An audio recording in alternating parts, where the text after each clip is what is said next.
This is Gabby again, your goal partner. So for today's vlog, ang pag-uusapan natin ay tungkol sa life insurance, no? So ano ba yung meaning ng life insurance, ano yung importance, and benefits. So, ano nga ba ang life insurance? So, ang life insurance is a financial tool or financial protection for your loved ones or your family in the event of passing. So, ibig sabihin, kung merong mamatay, tapos meron kang life insurance, so yung family mo or yung loved ones mo or yung beneficiary mo, makaka-receive siya ng money na pwede niyang magamit para may pagpatuloy yung buhay niya. So, for example, namatay, no? Namatay.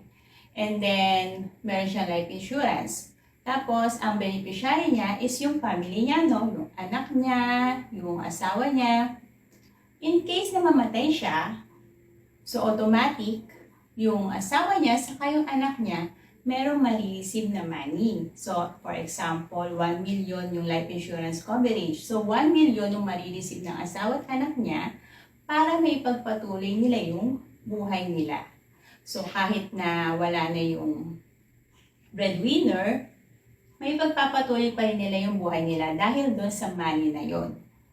So, ano ba yung importance ng life insurance? So, gaya na sinabi ko kanina, para siya sa financial protection and security na din ng family mo, no? So, meron kang peace of mind na in case na anumang mangyari sa'yo, panatag ka na secured na yung family mo kasi meron na siyang marireceive na pera dahil insured ka.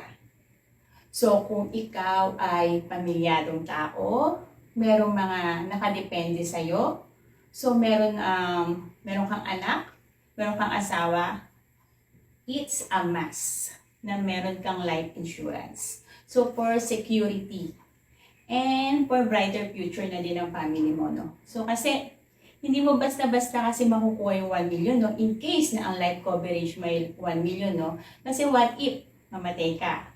Makukuha mo ba yun kapag namatay ka? Mabibigay ba yun ng company na pinagtatrabahuan mo? Automatic ba yun na pag nawala ka, meron kang 1 million coverage agad? No.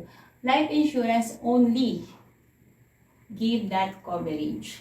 So, importante ang life insurance. So, ano ba yung benefits din na makukuha mo sa life insurance? Kasi, karaniwan, ang naiisip natin, pag sinabing life insurance, pampatay lang yan di ba? So, ba't ako kukuha? Hindi pa naman ako mamamatay.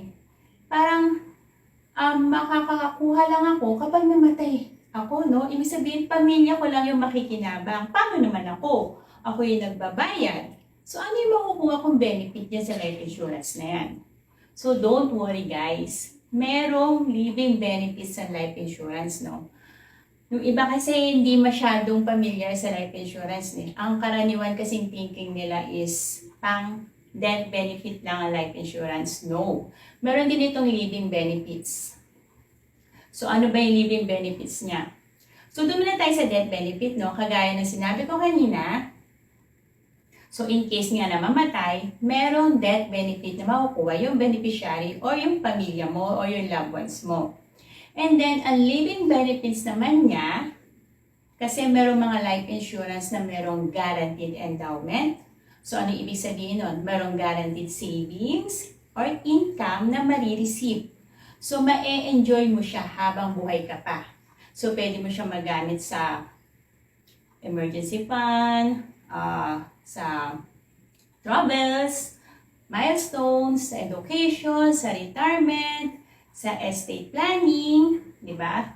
Kung sakali mamatay ka, no? Bukod sa death benefit na makukuha ng family mo, then yung living benefit or yung savings, makukuha din ng family mo.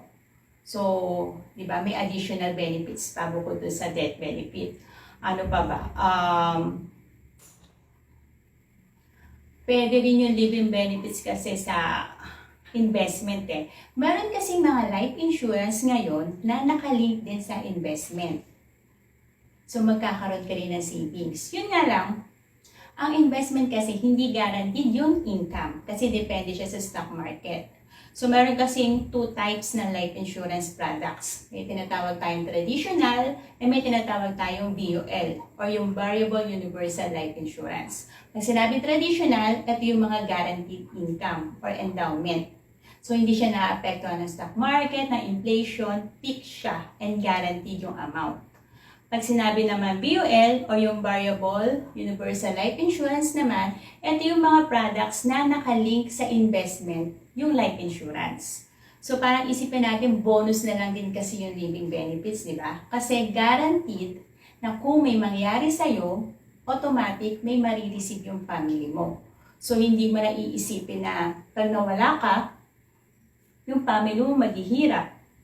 So, iisipin pa nila saan sila kukuha ng pera. Kasi halimbawa kung ikaw yung breadwinner, tapos nawala ka, so paano na lang yung pamilya mo? Sino lang yung magtataguyod sa kanila, di ba?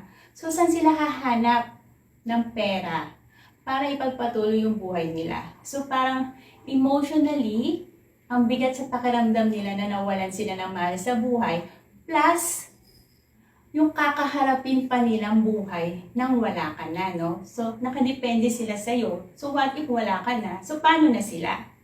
Kung naghihirap sila ngayon, paano pa kung wala ka? Di lalo silang maghihirap, di ba? So, tandaan natin guys, ang kahirapan na pamamana yan. Generation to generation. So, kung halimbawa ngayon palang hirap na kayo, kontento na kayo sa parang isang kagi, isang tuka. So, paano pa yung mga susunod na generation? Kung wala kang ginawa ngayon, di ba? So parang ang life insurance kasi, hindi siya basta gastos. Isa siyang parang love letter para sa pamilya mo, no? Kasi parang siya yung continuity na kahit nawala ka na, parang nandun ka pa din. Kasi napoprovide mo yung mga needs nila. So habang nag-a-adjust pa sila dun sa time na wala ka, na ihahanda mo sila. Hindi sila biglang parang nawala ka, then hindi na nila alam yung gagawin nila. Kasi wala silang pera. So wala silang financial protection. So gets nyo ba guys? So life insurance is really important. So dapat, kung meron mga nakadepende sa'yo, may pamilya ka, mga magulang mo, or kung single ka pa hanggang ngayon, pwede kang kumuha ng life insurance. Actually guys, as early as baby, 0 months old, pwede na mag-avail ng life insurance. Yung iba nga dyan, ang life insurance is ginagawa nilang pamana. Pamana plan. So maganda siyang pamana plan guys, lalo na sa mga anak. Kasi for life na siya. So insured ka na, and then insured din yung anak mo. Kung ikukuha mo sila ng life insurance, plus meron pa silang financial security. So, magiging ready na kayo para sa college funding nila. Pwede rin siya sa health funding o sa retirement funding. So, madaming purpose ang life insurance. Hindi lang siya pampatay guys ha. Life insurance is really a must. Lalo na kung meron kayo mga loved ones na nakadepende sa inyo. So, hopefully guys, medyo naliwanagan tayo tungkol sa life insurance, yung importance niya, saka yung benefits, saka syempre yung meaning na life insurance. So, siguro mag-isip-isip na tayo, no, kung wala pa tayong life insurance, as early as today.